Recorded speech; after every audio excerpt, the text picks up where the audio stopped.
Hello and welcome to Prime Filmy The Making, and I'm joined by four very exceptional women who have made a film that's by the women, for the women and of the women. So many congratulations. I mean, the reviews, rave reviews haven't stopped coming for Parched. Do you feel that this is the timely release? Because, you know, it was screened at Toronto in 2015 and has been at the festival circuit for a year now. Yes, I think it's a happy homecoming. It just happened not by design, it just happened the way it had to.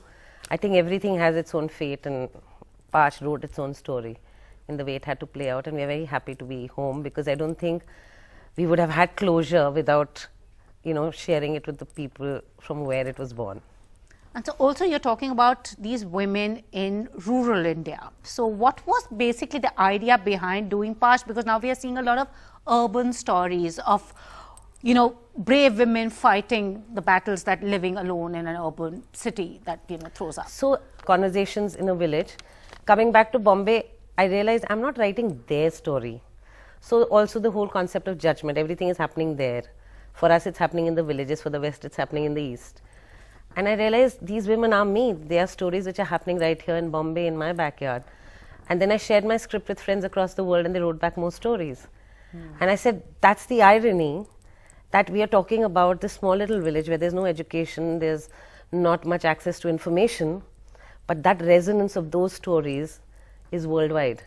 So that's the interesting thing, but also the heartbreaking thing of it, that the kind of misogyny and stuff that exists in this village still exists even in the most progressive societies. Absolutely. We've just learned to hide it better. Absolutely. So what progress has done is it's like just cleaned up the surface. Absolutely. And also, since the three of you play those women, you had said something very interesting, that people will come in with preconceived notions, but this movie is going to break those. Yeah, I think, you know, sometimes there are some friends who've said that, oh, you know, women in village, how do they behave? What do they talk about? We don't know. And would they be like as free about sexuality as we are in the cities? And I think to their surprise, what our research, like when Leena and I, we started like working on this project, that was the starting point, that when we met these women, they actually talked about desire and sexuality in a much freer way than middle class taboos allow us in cities, in an open space, I'm saying. And so that is the preconceived idea that I'm talking about, that Parched does break. And the audiences who probably go and watch and think that, oh, these are women in villages, because women in villages are always supposed to be only in ghungats and very shy, and that's actually not true. Behind all the ghungats, there's a lot of, you know, pent-up desire, and when they're with their female friends, it's quite a madhouse, and we have experienced that. And Radhika and Surveen, you play a woman who's, a wife who's infertile and is in an abusive relationship, but still wants to have a child with the man who abuses her, while you are playing a prostitute in the film. Yeah, it was a very different character for me to play than whatever I've done so far, so it was very challenging. And as you said that, you know, for her, the whole world, for her life, what it means is just to give her husband a child. And that's shattered completely, and she thinks that she's absolutely worthless. But the beauty of how she's actually carved the character is that because she thinks she's worthless, she's reckless, and she talks about whatever she wants to talk about. She does whatever she wants to do because there's nothing to lose. And that makes her a very joyous person. That makes her a person with full of joy. So I think it's a beautiful contradiction there, and a beautiful character sketched by Leena. And Surveen, yeah. Well, something that I'm doing for the first time, of course, becomes very, very challenging. I think I've had a wonderful journey from the start of playing Bijli, starting from Leena's office and the readings.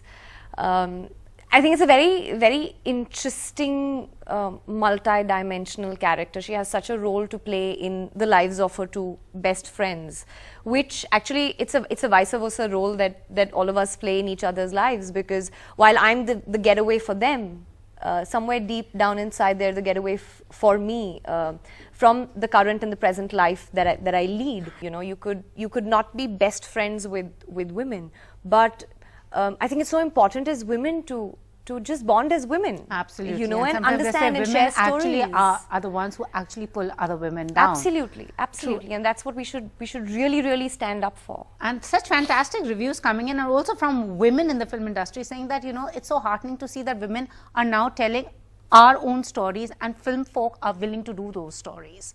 So do you think there's been a nice shift in the film industry for you as young women actors? Yeah, I think we still have a long way to go, and we always discuss this as actresses that out of those 20 scripts, there would be probably one, and we at least want 10. So the numbers have to increase. But in the last few years, having said that, I think there is a definitive change. And the change is also because there are writers and directors who are women voices. And so from playing the girlfriend and the wife of the male protagonist, we are the protagonists now, and the world view and the stories are ours. And I think the world view is also from a female perspective. And now I think there is a lot of female perspective as well.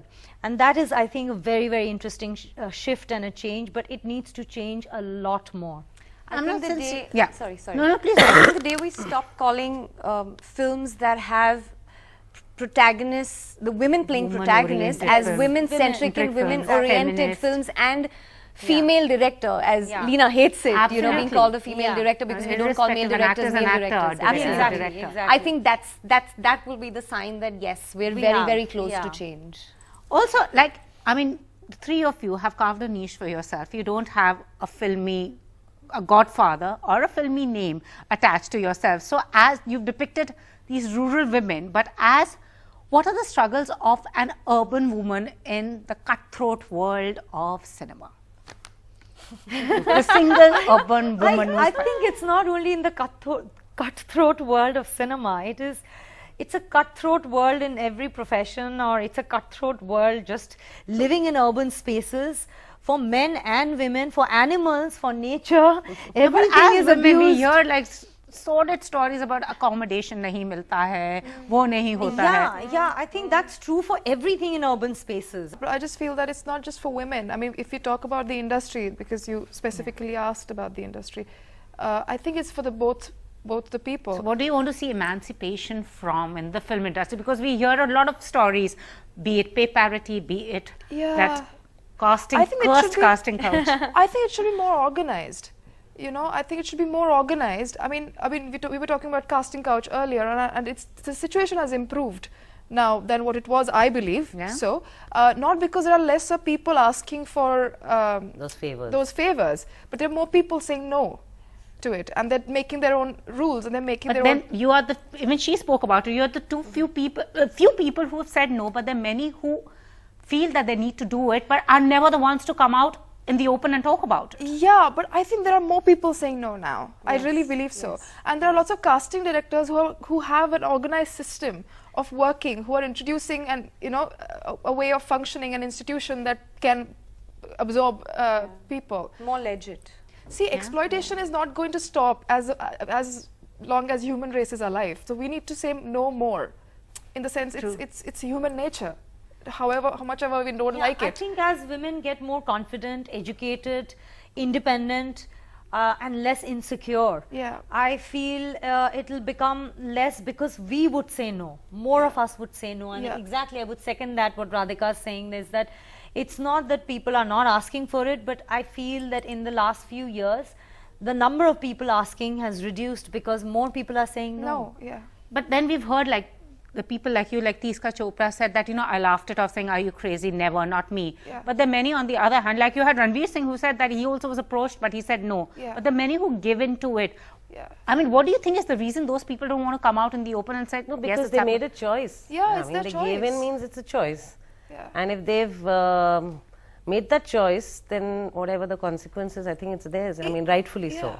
And it's how you prioritize your life. It's such a subjective thing at the end of the day. I mean, if honestly a woman or a man thinks that, okay, if I go and sleep with this producer and I'm going to get a job and I want to do this because I want that job, it's such a choice thing. I mean, I don't think there can be a judgment on that. I mean, exactly. And there are two categories. Some people just, what we were discussing earlier, that they come from such harsh realities, like such backgrounds. That it's easier to exploit exploit them, and it's there are other people who don't come from such backgrounds, but their ambition of becoming famous or whatever is just overpowering.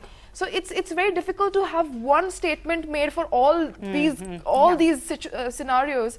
But I just feel that people who say yes also are, in a way, in whatever percentage, responsible for perpetuating the thing.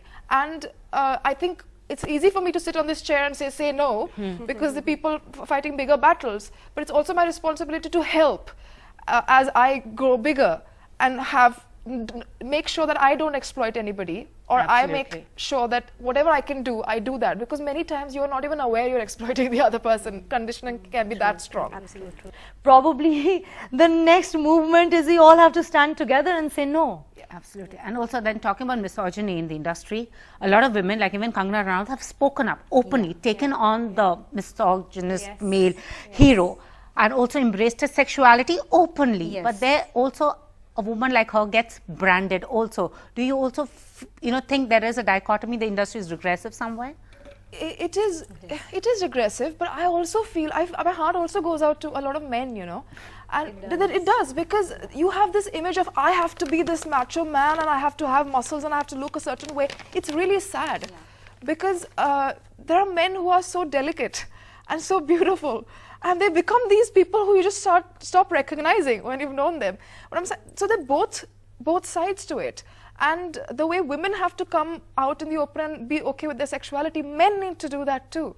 Because their sexuality, there is so much pressure to be the... Because that expectation from men is also from women. Yeah. I've heard so many of my friends who are women saying that, oh, my man should be like this. Yeah. What is that ideal idea of what a man is? And that comes from the women as well. Yeah. So this whole idea of patriarchy it's a system. It is ingrained in both men and women.